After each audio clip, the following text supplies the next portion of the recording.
青椒亮虾滑虽然做法上没有任何难度，但是在好吃的程度上却绝不输于任何下饭菜。全部的用料和调料精确到克，所有的细节和步骤讲解清楚透明，保证让你100%完美复刻。朋友们好，今天我们来做青椒亮虾滑。所需要的全部用料都在这里，用料就3种：虾滑、蒜头和青椒。青椒的品种不限，肉椒、螺丝椒都可以，大家可以根据自己的需求来选择。我们首先剪去辣椒蒂，再挑出辣椒心。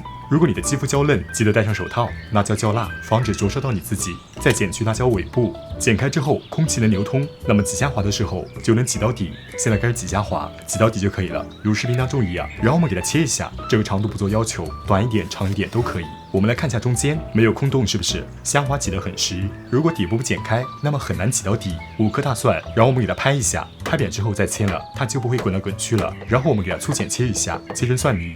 现在我们来调一个调料汁，这是我的主食炒渍，液体的话1勺在10克，大小给大家作为参考。1勺半生抽酱油，半勺老抽酱油，1勺半的蚝油，1勺尖的白糖，1勺尖的淀粉，些许的白胡椒粉。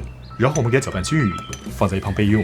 我们回到炉灶，点火，开中火，下入食用油，油量你根据自己的个人喜好来灵活增减。油热后，我们下入青椒虾滑，底部火保持中火，煎的时间总共煎6到7分钟。期间呢，放入下锅体，把青椒的外皮煎至虎皮状，都起虎皮之后，这就可以了。我们下入蒜末，然后再放入调料水，给汤汁煮开，烧至粘稠。因为调料水里有淀粉，所以这个汤汁非常容易浓稠。底部的火保持中火，煮5分钟，不用担心不熟啊，虾滑非常好熟的。刚才我们煎制的时候，虾滑基本就已经熟了，而我们现在煮了，一方面是让它们融合味道，一方面是让汤汁浓稠。那么现在汤汁也浓稠了，这个菜就制作好了，是不是非常简单？真的无敌下饭，快去试试吧。